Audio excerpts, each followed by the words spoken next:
ถ่ายเลยเล็งแบะเล็งแพะเลยทุกคนหมายป่านี่เราต้องเอาเมื่อจะมันลงโอเคนะตอนนี้เราก็มานี่ทุกคนนี่มาถึงใกล้จะถึงจุดหมายแล้วทุกคนบอนที่เราเดินไปทุกคนไกลแล้ว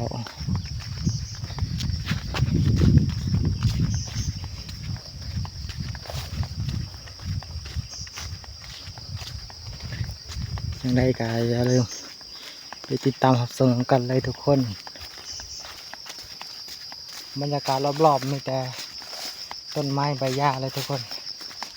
หญ้าหลายนี่เหมาะกับการเลี้ยงสัตว์ต่างๆเช่นวัวควายหรือว่าแพะนั่นเองทุกคนแพะนั่นเองคือภาษาไทยจ้ะภาษาลาวก็เป็นแบะทุกคนเหมาะกับการเลยการเลี้ยงแบะเลี้ยงแพะเลยทุกคนอยู่ข้างหน้ามีแต่ต้นไม้ใบหญ้าหลายทุกคนฮะมีแต่หญ้าเหมาะกับการเลี้ยงงัวเลยไปฮอนไฮยังไงแห้งหกเลย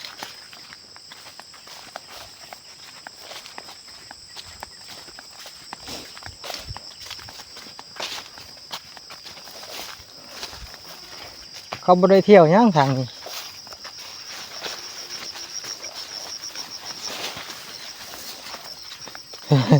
หญ้าอยู่สวนก็เพียงนี้แหละ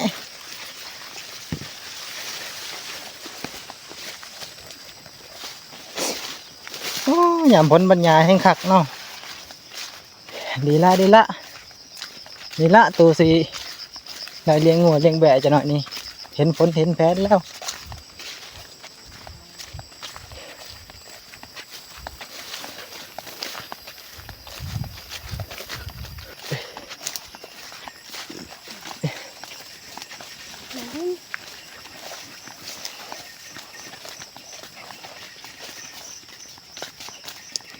อันนี้จะมากับน้องนางคนนะครับ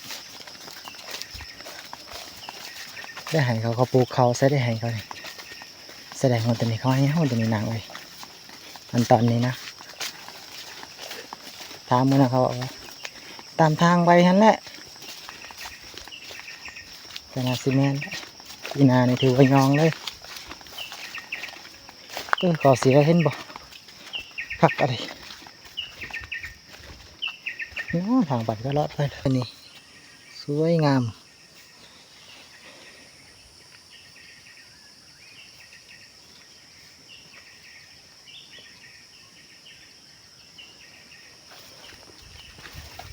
ถือว่าทำให้ทำสวนปลูกข้าวกินนะอยู่ป่าอยู่ดงทุกคน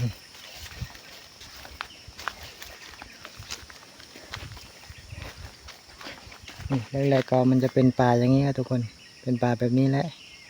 แต่มันเขาทางแล้วนี่เพื่อจะปลูกข้าวใส่ทุกคนเพื่อความอยู่รอดนั่นเอง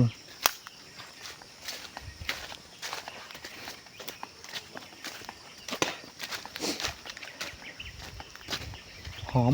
มอายเขาที่มันฟุ้งขึ้นมานะหอม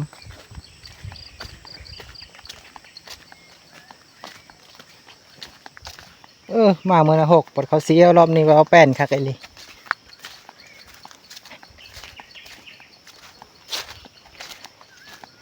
ทุกคนอันนี้ก็มัน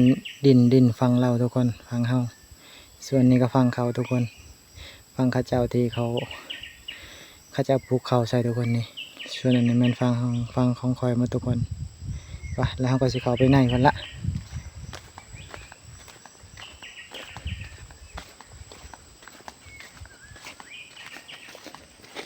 โอ้ไม้ลมทับทางหรือกระทึกลึกน่อง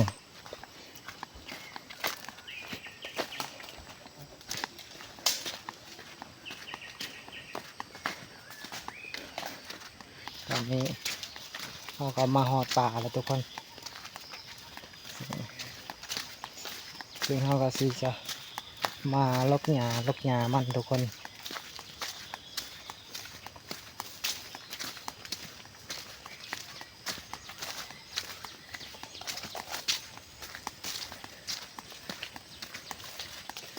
ซึ่งบรรยากาศกาสวยสดงดงาม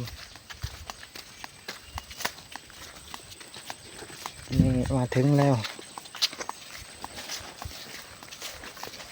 ตามทางเห็นว่าไหนนะ ไปจอดทางพวกนี่ไปเรื่อย บ้าตัวนี้นะ ตรงนี้ก็ถามเขาเมื่อเขาว่าทำทางไปแล้วว่าดินไปจอดแล้ว หมู ก็ ปลาอีกคู่ ขาดว่าน่าจะเป็นแบบนั้น นี่แหละ กันว่าเขาทางเขาแล้วเขาจงไว้เฮานี่เหมาะกับการเลี้ยงงัวเลี้ยงแบะดอกปลูกมันปลูกของใหม่มอกตอกบ่เหมาะเลย เก็บบูมันจะเป็นบูมันเป็น บ่เหมาะเพราะตอนนี้เรากำลังเตรียมการก่อไฟทุกคนแล้วก็จุดไฟไว้แล้วเราจังคอยไปเฮ็ดเวียกหรือว่าไปทำงานทุกคน ถ้าเราบกรกลับมาในยุ่งหามเลยทุกคนยุ่งกันหลายเพราะฉะนั้นท่านต้องก่อไว้ก่อนทุกคนโอเคเดี๋ยวไปเบิ่งตอนเอาเฮ็ดเวียกเลยทุกคน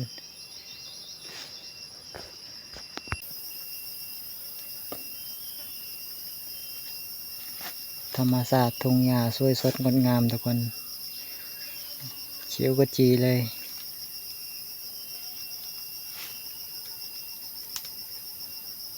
หญ้าแล้วทุกคนมาหอดทางหอดสวนเลยตอนนี้เราก็จะทำการลกหญ้าเพื่อไว้มันงามมันนี่ทุกคนโอเค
ทุกคนได้มะเขือแล้วกินข้าวเที่ยงกันนี่พักเที่ยงเลยมะเขือป่าทุกคน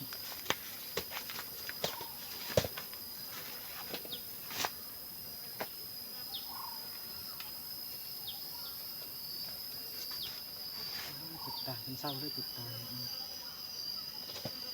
เศร้าเลยก็ดีเพื่อนนี่ได้กินบ้าง เรือเธอหนึ่งมาแต่จะกระโต้ tạo mà kinh lên mà bằng cứ muốn lục cứ ọt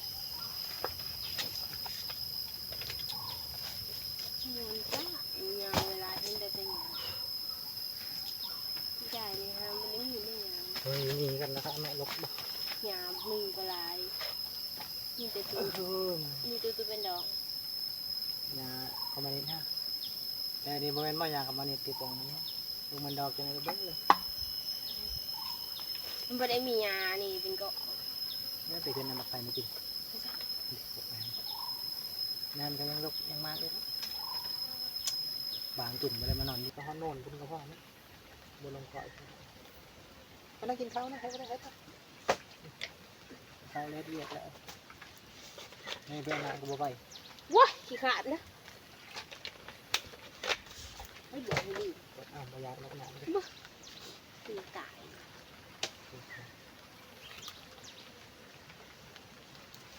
พื่อสิเพิ่นสิไปกินน้ำเดี๋ยวจะกินนะ ที่กินน้ำหัวนี่ น้ำห้วยไปหอรถแล้ว หัวไอ้นี่นี่หัวไอเดียแต่มันอยู่นี่ อือหือ มันใหญ่ลายเป็นมันใหญ่ไปกระเบนไทยออกแบบมันได้จักคน มันเกิดความสามารถ แดงมันนี่มันคือดินมาปลูกใช่ฮะคัดกดง่ายปีนาเลยสิคันว่าให้เขาไทยนี่จะเอามาคือดินมาใส่นำเพื่อยังเพื่อขายมาคือดินนี่ฉันรู้นี่ มาตายอยู่เมื่อตายแล้ว ไม่ บอกเลยนะ นั่งที่นั่งกูสิตก อันนี้เลือดจากนี่ เห็นมันตกรถคะแนนมันหัก มันปล่อยแห้งกันดิ มันไหนยังนอนเลยเนี่ยเดินตกตรงนั้นเก็บเอาดอก ดีแล้วตีไปทางซ้ำนี้แล้วยาวแบกแบก กินอยู่ตลอด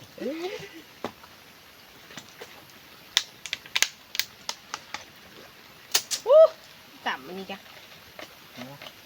มันเป็นกระแสรู้สึก อย่าอยู่ตารางเขาจะเป็นครัวในประเดี๋ยวขยับตัวอ่อนได้แต่เขาจะกินใส่ประเดี๋ยวดึกนะยังไม่อยากบอกกันไม่ได้เธอให้กินครัวนี่สักหน่อย อยู่ดีอยู่ดีมันติ่งอยู่โว้ยตายแล้วนางเลี้ยงไว้นางที่มันใหญ่ๆตีใหม่กัน มัน เกี่ยวตาย มาบ่ายแล้วหน้ายังมาเห็นไหม เกี่ยวดาบ มาเห็นไหมแล้ว เอ้ย แฟนเขาตายแล้ว บอกแล้วนะหยังงอกใหม่จ้า แต่มันสูงต่ำใช่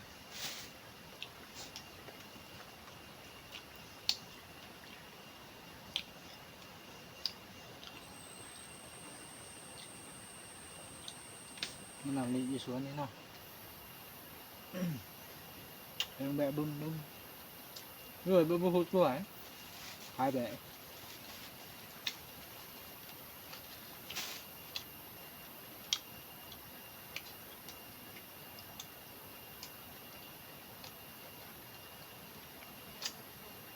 tầm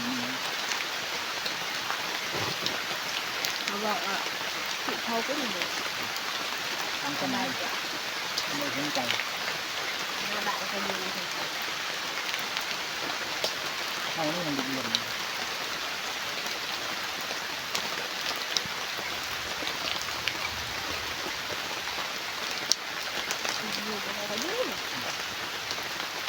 มันมองเขาจับติดใจ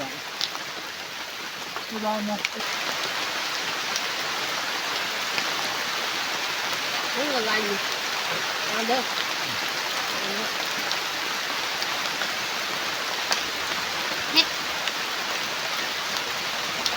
แข่งไทยบ้างละ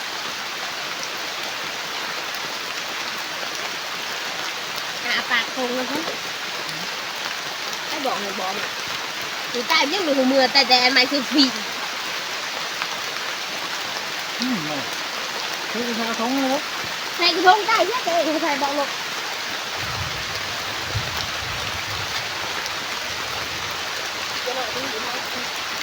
đây cũng vậy ngon rồi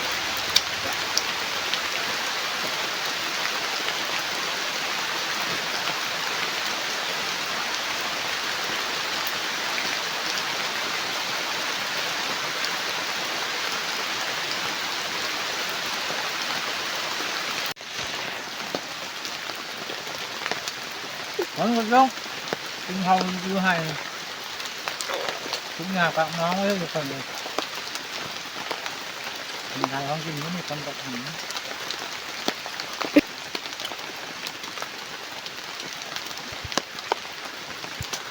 มีจีแจ็บ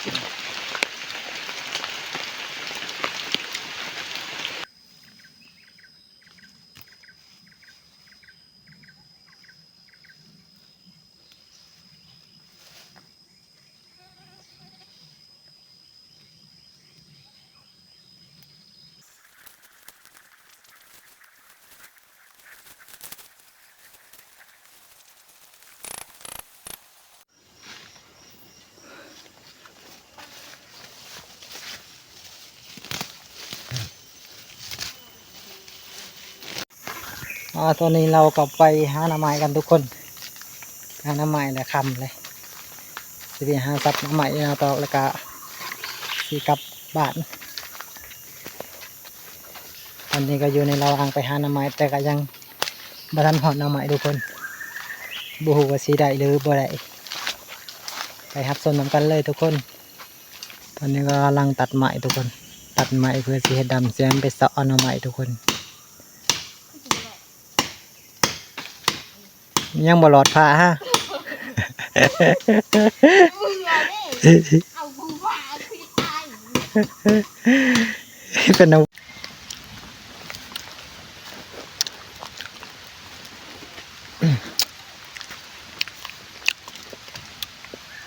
เจริญอาหารแล้ว ได้หน้ำไม้เลยซับไม่ไปนะมันจะแต่งกระทงนี่ต้องมาเต็มเลยพุ่นน่ะไปพุ่นนะปุ๊บเนี่ยก่อนหน้ำไม้ปุ๊บหน้ำไม้ยิงหนึ่งจกดอกอยู่ หนูว่าลูก พ่อกินชมยอดพ่อพวกยังตายนี่มันสุกจะนายกระเบิ้งเลยทำแจวลอยใช้ลอยใช้เลยโอเคทุกคนตอนนี้เรากลับมาหาหน้ำไม้กันทุกคนเรากะเพิ่งได้อยู่ประมาณหยอด2 หยอดทุกคนเราต้องหาเวลาเพื่อสิเอามากินอยู่เพื่อนจึงมาเอาอาบน้ำตอนนั้นเขาหาหน้ำไม้เลือกเลย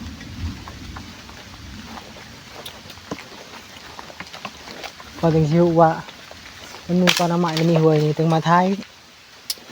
เราสิเอามาทำกินบูว่าสิเฮ็ดยังกินดีทุกคนนี่หน่อบักใหญ่ๆนี่ทุกคนมึงนำกันเลยสับเล็กๆเนี่ย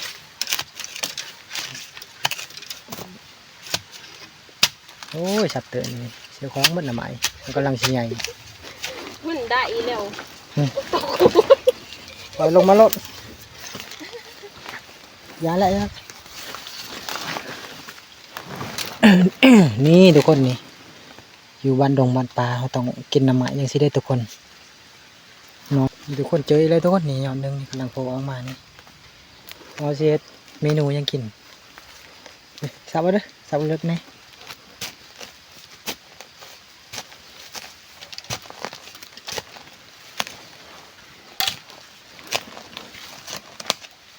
นะอย่าไปสักหลาย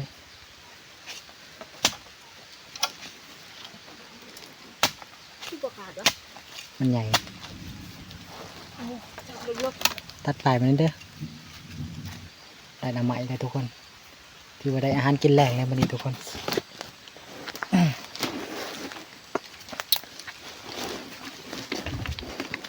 ยุ่งกับหลายน้ำไม้นี่สิห้านี่ห้าแบบนี้ได้นี่มันห้าไปบนเดินก็บ่ได้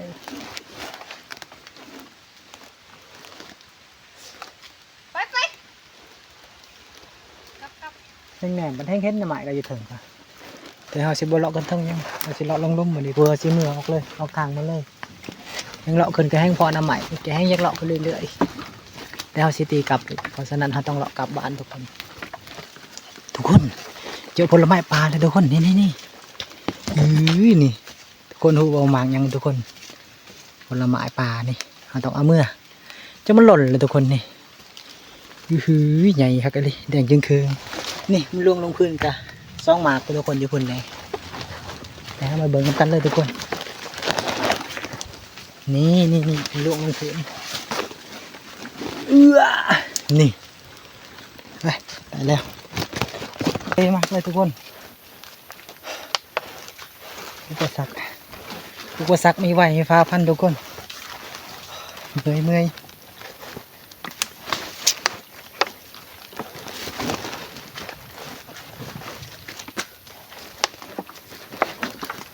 ลงทางเลยทางตัวนี้บ่เฮามาฮะดูตัวนี้ลายได้บ่นี่ตัวนี้เลยตัวนี้ไปนี่บุไปมันต้องไปทางนี้เก็บลงทางนะทุกคนปลอดภัยพอเขาวางได้เลยได้หน่อไม้หลังออก โถ่ แต่น้ำมันละน้ำร้ายโอ้เสียดึงยาทำไมก็ทำอาบน้ำเนาะลึกเลยก่อนนะคนออกแล้วนี่นะสับมาตีสับมาเดี๋ยวระวังมือต้องเอาไปเรื่อยๆซึ่งตัวนี้ก็มีพวกน้ำมาอีก แต่เขาบอก แต่บูฮูน้ำใหม่ยังในทุกคนนี่ผู้ใดในหูนี่เป็นน้ำนี่หากินยากเนี่ยน้ำใหม่ที่มันเป็นน้ำมันทุกคน เพราะว่ามันเอายากทุกคนแล้วก็หาปงยากอีกเพื่อจะได้กินต้องฤดูฝนนี่ทุกคนฤดูแล้งนี่หากินยากเลยไปแล้วเขาก็ไปโอ้เจออีกแล้วหนึ่งนอทุกคนนอใหญ่เลยนี่ตอนนี้เราก็มีอาหารกินแรงแล้วทุกคนรอดตายแล้วทุกคนรอดกันแล้วทุกคนไงเลยต้องบสุกดก ก็บอกอยู่ แต่ว่าต้องพาเอาแก่กัน ตัวนี้ แซ่บมันสุกแล้วมันแซ่บเผ็ดแจ่วครับนี่ทุกคนเจอเลยทุกคนตอนนี้ก็ยอดใหญ่ๆเลยทุกคนถึงเราได้เนื้อประกอบอาหารเลยเขาก็กลับบ้านกันแล้วทุกคนตอนนี้นี่แดดกำลังออกให้บ่นี่ไปจนถึงสูงเลยป้อออกในเปียงเลยแดดนี่บอกได้เลยนี่หน่อหนึ่งบ่นะไม่ใช่หน่อหนึ่งหน่อไม้เว้ยแดดเปียงๆเลยบัดนี้กา4 โมง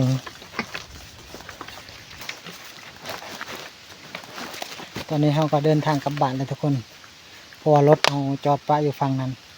เขาขึ้นมาฝั่งนี้บ่ได้ทุกคนเพราะว่ามันมีห้วยแล้วก็มีน้ำทุกคนซึ่งน้ำมันก็ร้ายเขาก็อาจจะถือมาบ่ได้ทุกคนถือขามมาบ่ได้เพราะฉะนั้นเราต้องเดินกลับโดยยางกลับอีกทุกคนยางกลับไปฝั่งนั้นเพื่อจะได้ขึ้นรถเมื่อทุกคนแต่ตอนนี้พอเดินทางไปเรื่อยๆทุกคนก็เมื่อยอยู่ทุกคนเลยซึ่งบรรยากาศตอนนี้ฝนก็กำลังโปรยปลายลงมาเรื่อยๆทุกคนซึ่งมันก็ฤดูฝนนะทุกคนก็คือจะเสร็จแล้วคำมาแล้วก็ฝนก็ตกลงมาเลยประมาณ3-4 โมงทุกคนหรือว่าติดตามเกาะติดชีวิตชนบททุกคนก็เป็นได้เพราะฉะนั้นแล้วเราก็ต้องเฮ็ดทุกคนถ้าบ่เฮ็ดแบบนี้ก็ บ่มีวิธีอื่นเฮ็ดได้เลยเพราะว่าสิเฮ็ดเป็นให้เป็นหน้านี้น้ำบ่อยู่ทุกคนและสิบ่ได้เข้าเพราะฉะนั้นนะต้องทางแล้วก็จูดแล้วก็ปลูกข้าวใส่และสิ่งสำคัญก็ต้องดุมันแล้วก็สิได้มาเสียหญ้าตลอดทุกคนถ้าบ่เสียหญ้านี่หญ้าขึ้นเพราะว่าอันนี้เขาก็เสียแล้วทุกคนมันก็เลยแป้นแล้วก็สะอาดงามตาประมาณนี้แล้วทุกคนเลยตอนนี้เขาก็ออกมาจากป่าทุกคนนะครับก็เดินทางเพื่อสิลงห้วยแล้วข้ามไปฝั่งนั่นเพื่อสิขี่รถเมื่อทุกคนตอนนี้ก็เวลาครับประมาณ4 โมงเลยทุกคนคือ16 โมงนั่นเองทุกคนก็ถือว่ายังอีกยาวไกลระยะทางนี้ทางมาไกลสีหอดแล้วทุกคนไกลสีหอดห้วยเลยทุกคนเพราะว่าใช้ระยะเวลาก็โดนเติบแล้วก็ใกล้เติบทุกคนเพื่อสิมาหอดและมีสิ่งหนึ่งที่เรายังให้ทุกคนได้รับชมกันทุกคนว่ามีอย่างฝนตกมีกี่ทุกคนฝนตกมาแล้วนี่ใส่ทุกคนเดี๋ยวเบิ่งท้องฟ้าออกมาแล้วก็มีแสงมรกตทุกคนนี่เห็นบ่ยามแดงๆตอน4 โมงทุกคนนี่ถือว่าสวยสดงดงามทุกคนอยู่กลางป่ากลางดงกันยังได้เห็น นี่แล้วก็เขาก็สิเดินทางไปนี่ก็สิได้ลงห้วยเลยทุกคนลงห้วยแล้วก็จะขึ้นไปฟังนั่นกะขึ้นไปฟังนั่นก็สิมีรถและรถเขาจอดปะฟังนั่นทุกคนเย็นสบายเมื่อในเขาได้อาบทุกคนเย็นครับเลย แซ่ทางกระตุกเลยบ่นี่หรือว่าเอาเสือขึ้นมาไว้ก่อนจักเสือพาเลย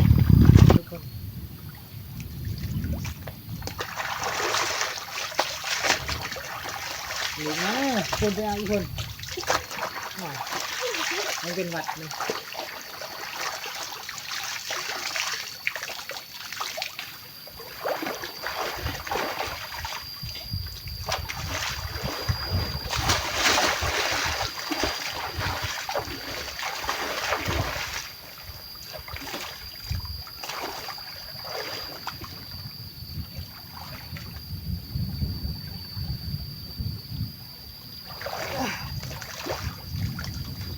โอ้ยเย็นเย็น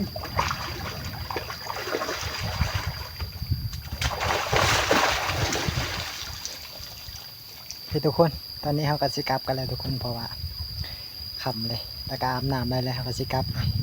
แต่ในการอย่าลืมติดตามรับชมกันด้วยทุกคนแต่การอย่าลืมกดติดตามให้เพื่อจะบ่ได้พลาดคลิปใหม่ๆที่เราอัพลงไปทุกคนโอเคตอนนี้คลิปนี้ขอลาเพียงเท่านี้ทุกคนบ๊ายบาย